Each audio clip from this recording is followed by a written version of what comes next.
दोस्तों, गदरी बाबाओं के मेले जालंधर में है और गदरी बाबा के मेले की खूबसूरती यहाँ लगने वाली अलग अलग बुक स्टॉल है, आर्ट एंड क्राफ्ट की प्रदर्शनी है, अलग अलग नाटक जहाँ होते हैं, वक्ता जो होते हैं वो हम आपको दिखाएंगे। लेकिन हमारे साथ एक स्टूडेंट है जामिया मिलिया की, उससे जानते हैं कि वो दिल्ली से चल के यहाँ पहुँची है, आर्ट एंड क्राफ्ट के लिए कुछ लिखती है, कुछ तस्वीरें बनाती है,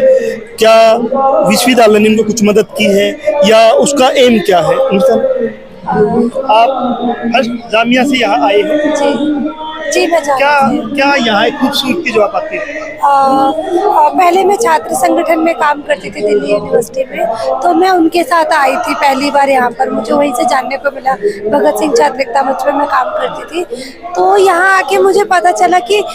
इस तरीके का कोई कल्चर भी होता है, मतलब दिल्ली में या और स्टेट में, मतलब हो सकता है किसी स्टेट में, पर मैंने कभी देखा नहीं इस तरीके का कोई प्रोग्राम। तो जब मैं यहाँ आई तो मैंने देखा कि उस तरीके का साहित्य जो हम देखेंगे वर्ल्ड बुक फेयर है, इस तरीके के जो भी बुक फेयर होता है वहाँ से खत्म होता जा रहा है धीरे धीरे, बहुत सिकुड़ गया है या ना के बराबर मिलता है, वो साहित्य यहाँ पे उपलब्ध होता है। जो नाटक होते हैं, मतलब बेहतरीन नाटक हमें देखने मिलते हैं, पूरी शाम जो नाटक चलते हैं, अलग अलग संगठनों से लोग आते हैं, चाहे वो छात्र संगठन है, चाहे वो मजदूर संगठन है, किसान संगठन, तो और वो जिस तरीके से आते हैं नारे लगाते हुए, और जब अलग अलग जगह से लोग मिलते हैं तो एक हिम्मत भी मिलती है कि हाँ भाई इतने लोग लड़ रहे हैं देश भर में, तो साल भर में जितनी चीज़ें घटी होती हैं यहाँ पे उनके बारे में डिस्कशन होता है, क्या चीज़ें हुई हैं, स्टेज से भी उन चीज़ों के बारे में नाटक वगैरह होते हैं, गीत होते हैं, और यहाँ पर स्टॉल में भी अलग अलग चीज़ों के माध्यम से, जैसे मैं आर्ट लगा रही हूँ तो आर्ट के माध्यम से जो चीज़ें मुझे लगती हैं घटित हुई हैं, चाहे वो पॉलिटिकल प्रिजनर्स की बात हो, चाहे वो बस्तर में जो संघर्ष चल रहा है उसकी बात हो, चाहे वो साईं बाबा पे जो रिप्रेशन हुआ और उसके चलते आज वो हमारे बीच नहीं है, तो ये सारी चीज़ों पे बात हो। तो मकसद होता है कि आर्ट के थ्रू मैं इन सारी चीज़ों को मतलब लोगों तक ले जा पाऊँ। जैसे मैं आपके आर्ट को देख रहा हूँ कि इसमें प्रोफेसर GN है, इसमें भगत सिंह है, इसमें उमर खालिद है, सरजिल इमाम है, इसमें एडवोकेट अजय है, सभी लोग हैं जो पॉलिटिकल प्रिजनर हैं या लड़ रहे हैं। इसमें बाबा साहब भीमराव अम्बेडकर हैं, सावित्रीबाई फुले हैं, ज्योतिबा फुले हैं, वो सब हैं। तो ये आपको कहाँ से एनर्जी मिली कि मैं ऐसे बनाऊं? और पहले जब मैं आर्ट नहीं करती थी, आर्ट बैकग्राउंड से नहीं हूँ, मैं मैथ्स की स्टडीज़ करती थी, और उसके बाद मैं जब संगठन से जुड़ी तो जब ये पहली बार भीमा कोरेगांव की जो अरेस्टिंग हुई थी, तो मैं पहली बार ऑर्गेनाइजेशन की तरफ से किसी प्रोटेस्ट में से शामिल हुई थी, तो वहाँ जब मैंने देखा लोगों को लड़ते हुए पोस्टरों के माध्यम से, वो तो अगली बार कुछ समय बाद फिर हमारे डिपार्टमेंट में, मैथ्स डिपार्टमेंट में प्रोटेस्ट हुआ DU में, तो वहाँ पे मैंने पहली बार पोस्टर्स बनाए, तो उस पोस्टर से हमने देखा कि लोग उनसे जुड़ते हैं, उनसे ज़्यादा, मतलब अभी जो है प्रिंटेड चीज़ आप लेके जाओगे या पर्चा लेके जाओगे, भाषण दोगे, तो लोग उतनी जल्दी उस पर ध्यान नहीं देते हैं। लेकिन आर्ट के माध्यम से अगर आप कोई चीज़ बताना चाहते हो तो एक तो वो बहुत लिमिटेड चीज़ में एक बड़ा मैसेज दे सकती है, और दूसरा वो अट्रैक्ट करती है लोगों को अपनी तरफ, तो लोग उससे ज़्यादा जल्दी कैची होते हैं, वो समझने की कोशिश करते हैं। तो वहाँ से मैंने शुरू किया, पहले पोस्टर बनाते थे, फिर वुमेंस डे पे हम प्रोग्राम करते थे तो पोस्टर प्रदर्शनी हुआ करती थी, फिर वहाँ से धीरे धीरे इस तरीके का बना कि क्योंकि मैं एक स्टूडेंट भी हूँ तो मैंने सोचा कि इसको हम स्टॉल लगा के और आगे इसको लेके जा सकते हैं अलग अलग दिशाओं में, तो बुक फेयर में हम लगाते हैं कई बार, और इस तरीके के जो प्रोग्राम मैं जानना चाहता हूँ, जैसे मान लो बुक फेयर होता है, प्रगति मैदान में वर्ल्ड बुक फेयर होता है और कहीं कहीं होता है, वहाँ स्टॉल लगाने वाले से कुछ पैसा लिया जाता है शायद किराए के तौर पे, यहाँ शायद किराया नहीं लिया जाता है। हाँ, यहाँ पर कोई किराया नहीं होता है,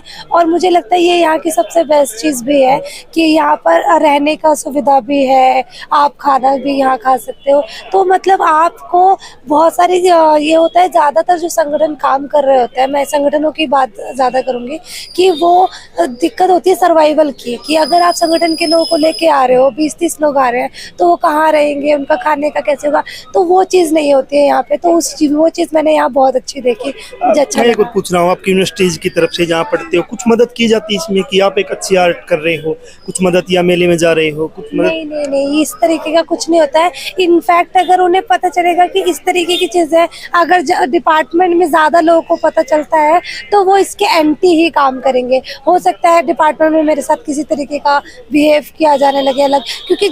जो हमारे पुराने फैकल्टी रहे हैं, जो बताते हैं, जो पहले एक्टिविज्म में रहे हैं, तो उनको बकायदा पेपर पे साइन करा के एंट्री ली जा रही है कि आप एक्टिविज्म नहीं करेंगे, साइन करके आइए तभी आपको रखा जाएगा। गैस फैकल्टी जो है नहीं, जैसे मतलब आपका विषय है आर्ट एंड क्राफ्ट, तो दूसरे स्टूडेंट भी होंगे, यूनिवर्सिटी कॉलेज या सरकारें क्या चाहते अभी हमने जो देखा है, वो क्या चाहते हैं? उनका मकसद ये है कि वो अपना प्रॉफिट, जो अभी की सरकार है, हम देख रहे हो किस तरीके से हिंदू मुस्लिम वाला को पकड़ना है, एक धर्म को इम्पोज करना। तो अभी मैंने जितना देखा, क्योंकि मैं आर्ट सर्कल के अंदर अभी ज़्यादा रह रही हूँ, गैलरीज में जा रही हूँ, मेरे साथ के लोग जो आर्ट कर रहे हैं, तो उसमें मैं जब जाती हूँ तो आर्ट मिलता है, कभी जो राम मंदिर है वो मिलता है, कभी राम की मूर्ति मिलती है। और जो ये सरकार की तरफ से अलग अलग स्कीम लाई जा रही है, मेक इन इंडिया के नाम पे, कभी स्वच्छ भारत अभियान के नाम पे, इसके नाम पे बकायदा कंपटीशन है। मतलब सरकार और यूनिवर्सिटी ये चाहती है कि मतलब ऐसी आर्ट बने जो जनता को उनके आंदोलन से दूर लेके जाए। आपका ये कहना आपका कि जो काल्पनिक एक दुनिया में लेके जाए, जैसे एक लड़की का फोटो बना दिया, लड़की के बाद, लेकिन आप एक मजदूर लड़की का वीडियो नहीं बनाओगे जो मेहनत कर रहा है। बिल्कुल, मतलब वो दिमाग में नहीं आता है। मतलब वहाँ जब आर्ट कॉलेज में जाते हैं तो जो डेवलपमेंट होता है ना आर्ट का, क्योंकि स्कूल के बाद जब जाते हैं तो बहुत सारी चीज़ें वहीं सीखते हैं, लेकिन वहाँ पे ऐसा एटमॉस्फेयर ही नहीं होता है। वही इलाज, और अभी के टाइम में और ज़्यादा खराब इसलिए हो गया है कि पहले बोला जाता था स्टूडेंट्स को कि आप बाहर जाओ, लाइव जो दिख रहा है वो बनाओ। अभी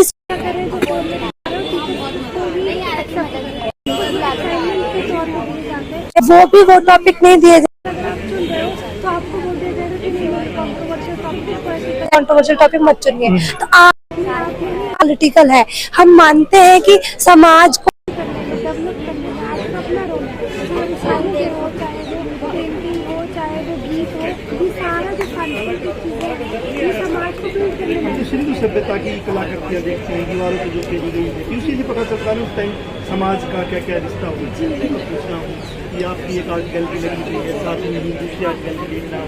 जो बैठ के चित्र बनाता किसी व्यक्ति को, वो भी बेहतरीन आर्ट की अपने आपका नमूना हो सकता है। लेकिन लोग ना, मैं देख रहा हूँ कि आपको एक हमारे व्यक्ति के जब फोटो बनता है किसी का तो उस पर ज़्यादा जा रहे हैं, तो आपको लगता है कि आप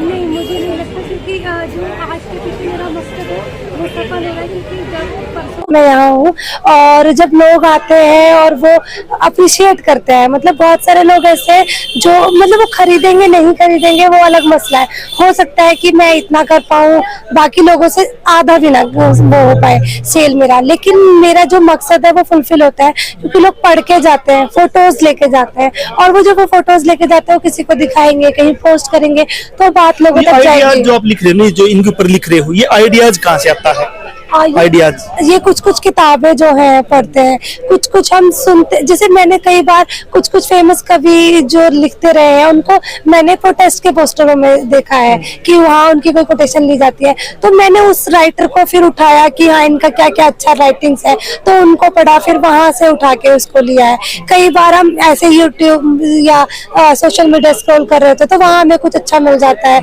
तो वो कर लेते हैं। जैसे जब बाबा नज़मी के बारे में मैंने सुना था, पिछले साल यहाँ आ रहे हैं, तो मैंने बाबा नज़मी के बारे में पढ़ा, मेरे एक दोस्त ने भी बताया था, तो मैंने बाबा नज़मी का कुछ गूगल से किया तो पंजाबी कविता करके है, उस पर मिल जाता है कंटेंट, तो उसमें बहुत बेहतरीन कविताएं मिली। लेकिन हम ये देखेंगे कि वहां पर भी ये चीज है कि जो आपका ये जो उसका इंसान का बेहतरीन काम रहा है पॉलिटिकल चीजों पे, सोशल चीजों पे, पॉलिटिकल में, तो वो काम वहाँ आपको जल्दी नहीं मिलेगा। जो उसकी बहुत नॉर्मल शायरीज है, चाहे वो इश्क मोहब्बत पे हो गई, चाहे वो आराम से अवेलेबल होंगी, लेकिन ये चीजों के लिए आपको बहुत खंगालना पड़ेगा।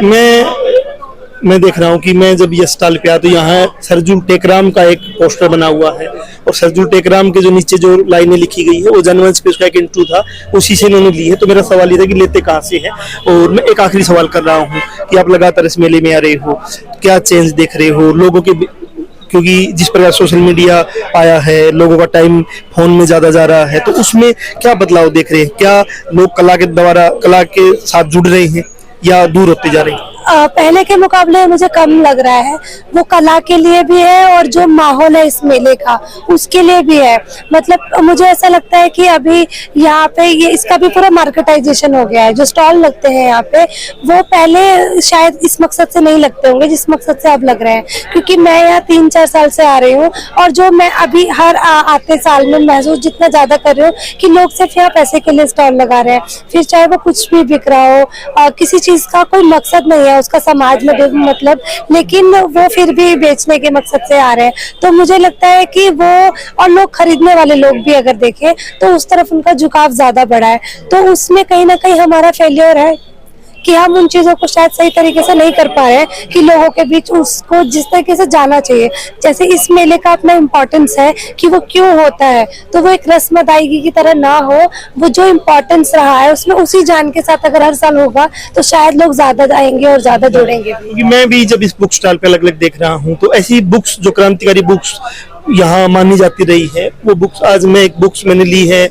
आदि विद्रोही पूरे ही इस पंडाल में घूमने के बाद मुझे एक कॉपी मिली है। और ये सोचना पड़ेगा कि जो बुक्स आदि विद्रोही है या वोल्गा से गंगा है या आयरन हिल है, ऐसी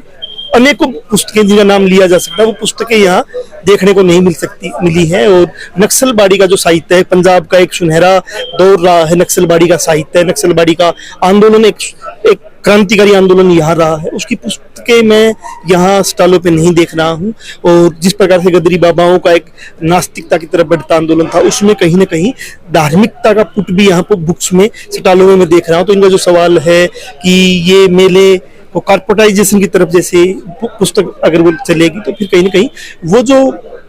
गदरी बाबाओं की जो सोच थी, उसके बाद गदरी बाबाओं के विचारों पे जो लोग चले, चाहे वो नक्सलवाड़ी के लोग हैं, चाहे मुजाहरा आंदोलन के लोग हैं या आज का दौर के कम्युनिस्ट मूवमेंट के लोग हैं, उनका कहीं ना कहीं वो दूर होता चला जाएगा अगर इस मेले को अच्छी दिशा में नहीं ले जाएगा। आप हमसे जुड़े, आपका बहुत बहुत धन्यवाद। जी शुक्रिया।